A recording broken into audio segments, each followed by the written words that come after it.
هاي روز. هاي مدام. How are you؟ فاين مدام. اليوم روز بتوريكم طريقة فتة الخضار. يلا روز.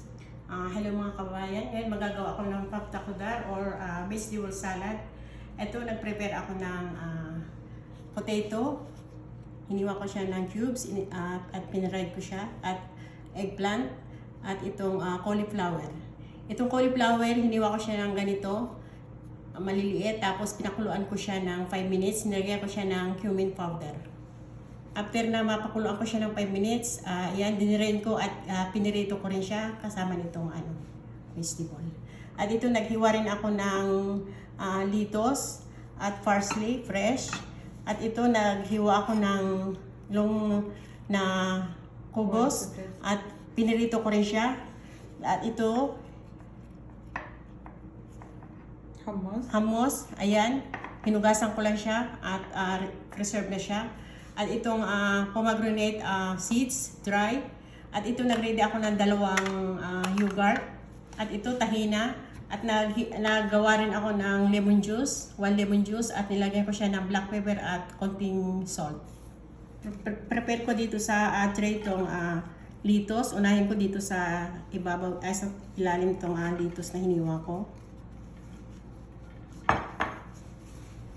At isusunod ko itong parsley.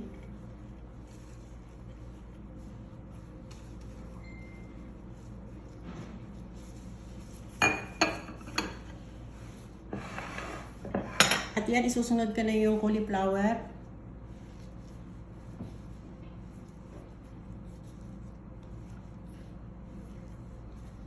Susunod ko na itong potato.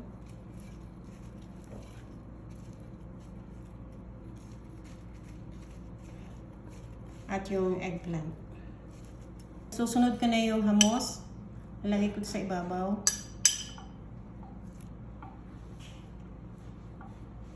Ayan, nilagay ko na sa bowl yung 2 yogurt at nilagyan ko din ng 2 tablespoon ng tahina. At ngayon, i-add ko na tong lemon juice with salt and black pepper.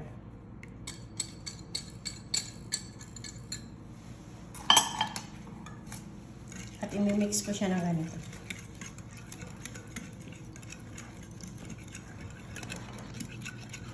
Ayan, na-mix ko na siya. At ngayon, i-add ko na dito sa vegetable.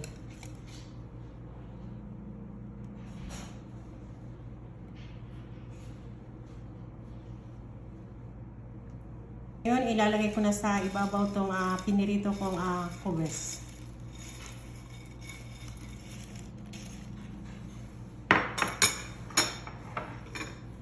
At last, itong pomegranate seeds.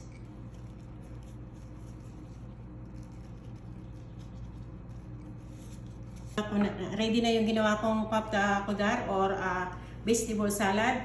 Ready to serve na siya at ready to eat.